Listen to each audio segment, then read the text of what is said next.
was not by a flip of a switch that our murder rate got out of control. And it will not be by a flip of a switch that we're going to get it back under control. It got out of control, yes, ineffective government, corruption of state officials, the inability of the state to pay attention to and come to grips with the changing world in which it exists.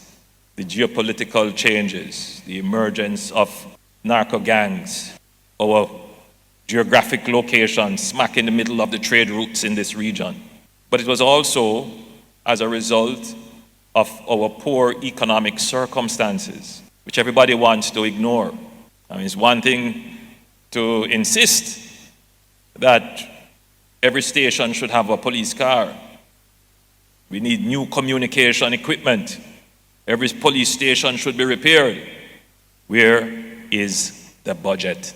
Where is the economic activity that generates this budget? So the average man is disconnected from these realities, not a concern to them. And so the political decisions they make is not always towards the best solution, because they don't generally hold government to account for the things that will actually make the problem solved.